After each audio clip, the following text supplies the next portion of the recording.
Pineapple തോട്ടത്തിൽ മഴ. നല്ല ആൾക്കാർ വരുമ്പോൾ അങ്ങനെയാണ് ഗൈസ്. നല്ല ആൾക്കാരാണെങ്കിൽ കുറച്ച് നേരത്തെ ഇവിടെ പെയ്യുന്നത്. ആദ്യം അവിടെ പെയ്തിട്ടാണ് ഇവിടെ പെയ്തിട്ടുണ്ട്.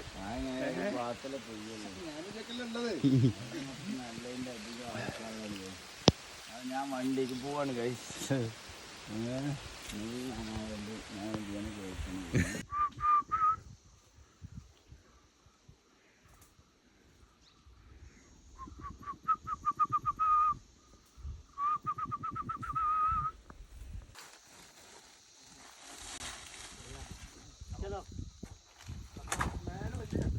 Go.